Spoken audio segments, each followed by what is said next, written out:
Hello दोस्तों, welcome back to favourite channel forest blaster और मैं हूं आपका होस्ट रवि।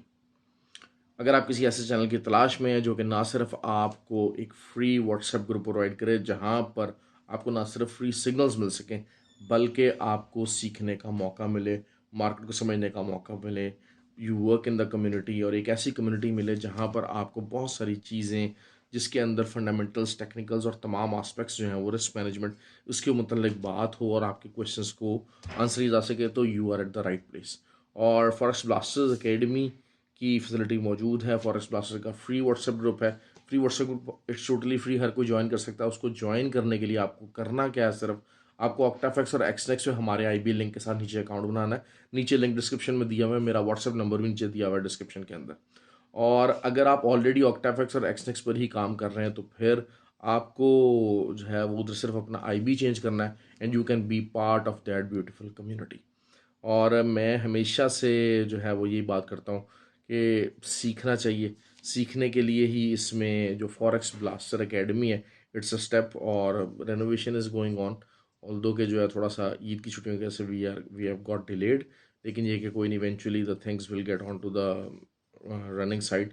नेक्स्ट वीक से पॉसिबल है कि जनाब हम इंशाल्लाह अपनी जो क्लासेस हैं वो स्टार्ट कर देंगे उसके लिए। और क्लासेस के लिए रजिस्ट्रेशन जारी है, तो आप वो भी कर सकते हैं। मैं हमेशा एक बात करता हूँ कि ये मार्केट है, इसको समझना, इसको लर्न करना बहुत ज़रूरी है।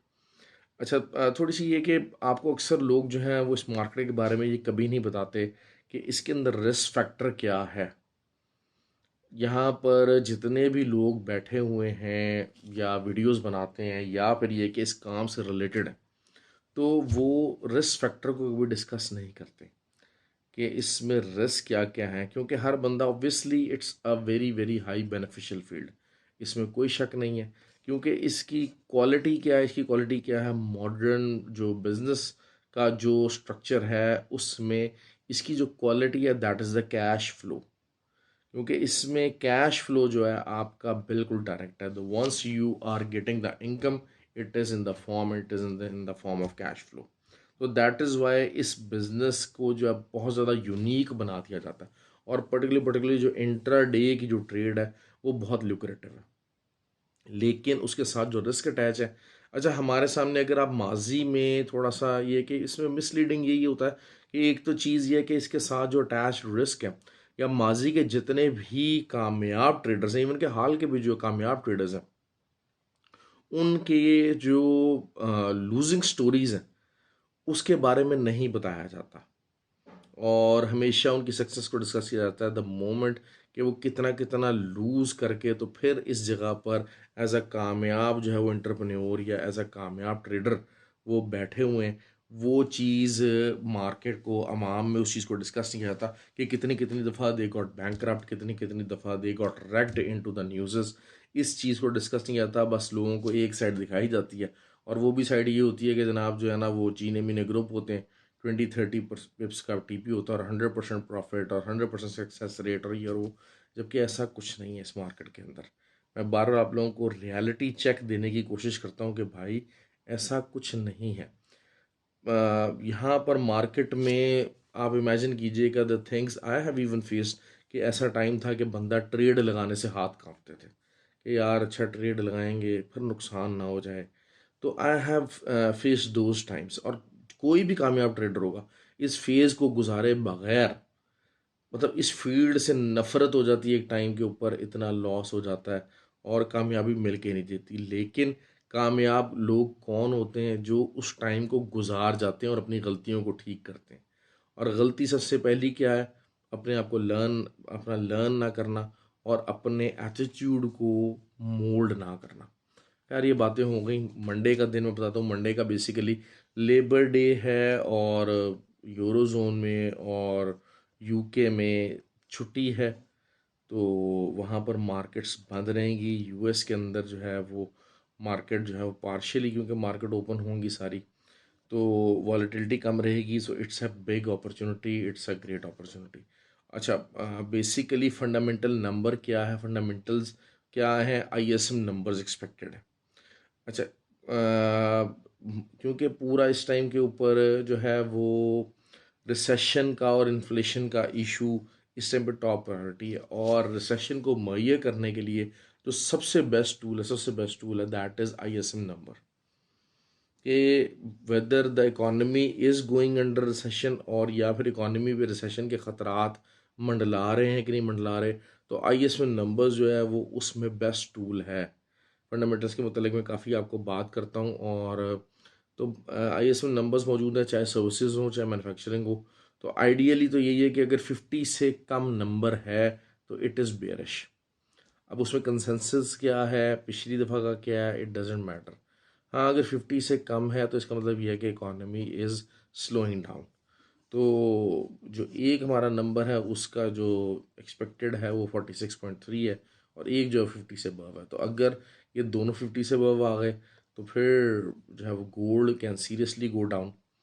और जो है वो 2000, वही बात है कि बेसिकली मंडे का दिन है तो आपको मॉर्निंग में थोड़ी सी वॉलेटिलिटी रह सकती है, लेकिन ये है कि वॉलेटिलिटी वही है कि आपको it's a good opportunity for do the scalping in the morning. तो ये चीज़ को आप मदद रखते हुए आप इसमें मॉर्निंग के अंदर ही ट्रेड कर सकते हैं, पर्टिकुलरली जो कि ज़रा वॉलेटाइल पेयर्स हैं। अच्छा, अब देखें, हम अगर जो है उससे पहले बात कर लेते हैं GBP JPY की। ठीक हो गया। अच्छा, GBP JPY का जो लेवल है वो एक आया है, ये लेवल बाइंग लेवल नहीं है। मैं अक्सर आपको कहता हूँ कि अच्छा यार, ये लेवल बाइंग लेवल नहीं है फ़िलहाल। तो वही बात है कि यहाँ पर आप बाइंग ढूंढने की कोशिश नहीं करेंगे। बाइंग अगर आपको ढूंढनी है तो 167 का लेवल आया था, 167.5, 168 बड़ी हद तक। तो यहाँ से आप बाइंग ढूंढने की कोशिश करेंगे, इस लेवल के ऊपर बाइंग ढूंढने की कोशिश नहीं करेंगे। थोड़ा बहुत मार्केट ऊपर जाके नीचे रिट्रेसमेंट इसको मार्केट को लेनी होगी। तो that is something which you have to look forward for. और मैं भी वही एक्सपेक्ट करूँगा। बहरहाल it's a good level for selling. I do treat it. Market ऊपर भी जा सकती है, ऐसा कोई मसला नहीं, क्योंकि ये बात होती है कि जब येन वीक होना शुरू होता है तो आपको पता है कि कितने कितने दिन जो है वो येन वीक होता ही चला जाता है। तो ये चीज़ है। दूसरा ये कि अगर हम GBP USD को अगर हम देखते हैं तो ऑब्वियसली अगर हम उस चीज़ को देखते हैं तो 1.265 तक का जो एरिया है जिसको हम बार बार टारगेट करेंगे, कहते हैं 1.252 से ऊपर की क्लोजिंग आ जाना। तो दिस मीन्स कि US डॉलर के अगेंस्ट भी GBP स्ट्रॉन्ग होगा। लेकिन असल चीज़ यही है कि डिपेंड करता है कि JPY क्या करता है। JPY की ये जो मूव है ये फंडामेंटल मूव थी। फ्राइडे को जो इंटरेस्ट रेट को इंक्रीज़ ना करने का फैसला था, जो कि मैंने वीडियो बताया था, उसकी वजह से थोड़ा सा वेट अपॉन हो गया है, लेकिन कुछ ज़्यादा ही हो गया। तो खैर बहरहाल ये कि ये एरिया है, यहाँ से अगर आपको अच्छी सेलिंग मिलती है 171.5 के नीचे कोई टू 4 आवर्स कैंडल्स ओपन और क्लोज होती हैं, तो फिर आप ऊपर का एसएल दे के सेलिंग में बैठ सकते हैं। It can give you a very good selling. और सेलिंग का जो पहला लेवल है वो 168.5 तो होना ही चाहिए। ये हो गई बात। दूसरा गोल्ड वही है कि 2004 है, लेकिन ये कि बहरहाल थोड़ा सा बाइंग साइड को देखना पड़ेगा। क्यों? क्योंकि मेरा तो अंदाज़ा यही है कि जो 25 बेस पॉइंट इंक्रीज़ है वो काफ़ी हद तक मार्केट में जेलन हो चुका है। लेकिन 2004 के ऊपर डेली क्लोजिंग अगर आ जाती है तो दिस मीन्स के there is something bullish side backing in the market. 2000 के ऊपर जो है वो गोल्ड की क्लोजिंग आना, तो दिस मीन्स कि हम 2028 तक का सफ़र करने के लिए तैयार हैं। और रेंज फ़िलहाल रेंज बाउंड और रेंज वही है 2004 से ले के 1976। और हो सकता है कि कल तो बल्कि शायद रेंज को भी ना तोड़े। हाँ, ये सब नंबर्स के बाद ज़रूर रेंज को तोड़ सकता है, लेकिन ओवरऑल इस रेंज के अंदर आप ऊपर से सेल और नीचे से बाय कीजिएगा। एसएल हिट हो जाए तो it's all part of game, कोई ऐसा मसला नहीं है। लेकिन अच्छी जगह पे एंट्री लें ताकि आपको अच्छे प्रॉफिट हो सके।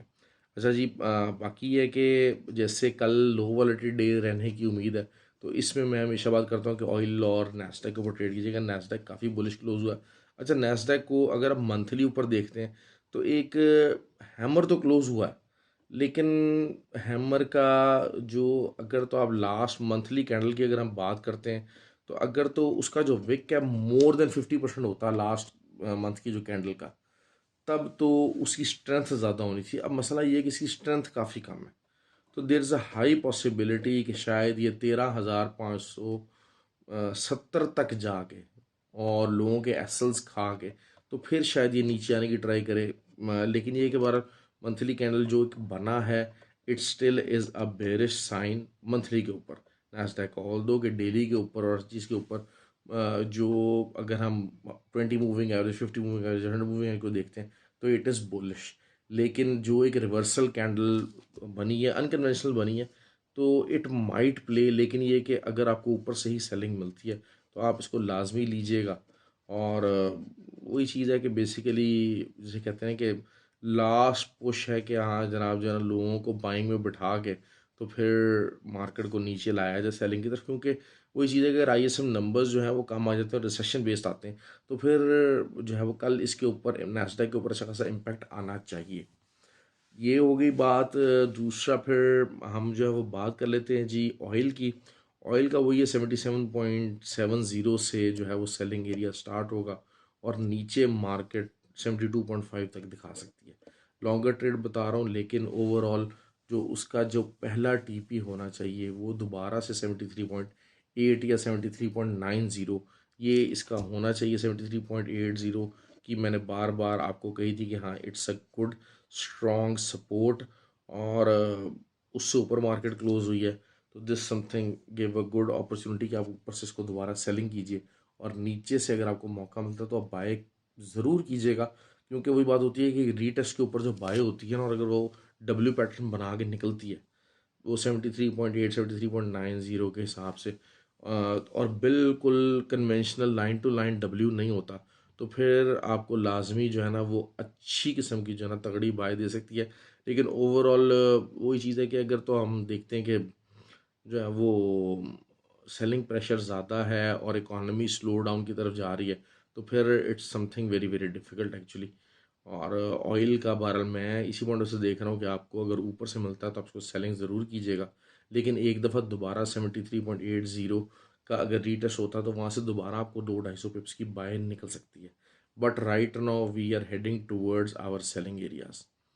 तो मॉर्निंग के अंदर आप यहाँ से भी ये जो मार्केट जहाँ पर क्लोज हुई है यहीं से भी आप स्कैल्पिंग करना चाहें तो कर सकते हैं, लेकिन SL लाजमी दीजिएगा। ओके जी, ये हो गई बात। और यूरो साइडवेज मूवमेंट चल रही है और DXY is getting bit weaker, week side के ऊपर रह रहा है और वीक पे वीक होता जा रहा है, तो that is something which we have to look forward to. तो आई थिंक बस वीडियो इतनी ही है। आप ख्याल रखिए अपना, और लाइक और कमेंट ज़रूर किया कीजिए, वीडियो पसंद ज़रूर किया कीजिए। आई होप कि आपको प्रॉफिट हो रहा है, जिन जिन लोगों को प्रॉफिट हो रहा होता है प्लीज़ जो है उसको वीडियो को लाइक और कमेंट किया कीजिए। थैंक यू वेरी मच जी, हैव अ गुड डे। और just try to be a smart trader rather than the dumb and a foolish trader. जल्दबाजी जो है ना वो ट्रेडर को मरवा देती है हमेशा से। तो there always have to be a plan. Scalping है तो स्कैल्पिंग का प्लान होगा, इंट्राडे हुए तो इंट्राडे का प्लान होगा, स्विंग ट्रेड होगी तो स्विंग ट्रेड का प्लान होगा। ओके जी, ख्याल रखिए अपना। Thank you very much.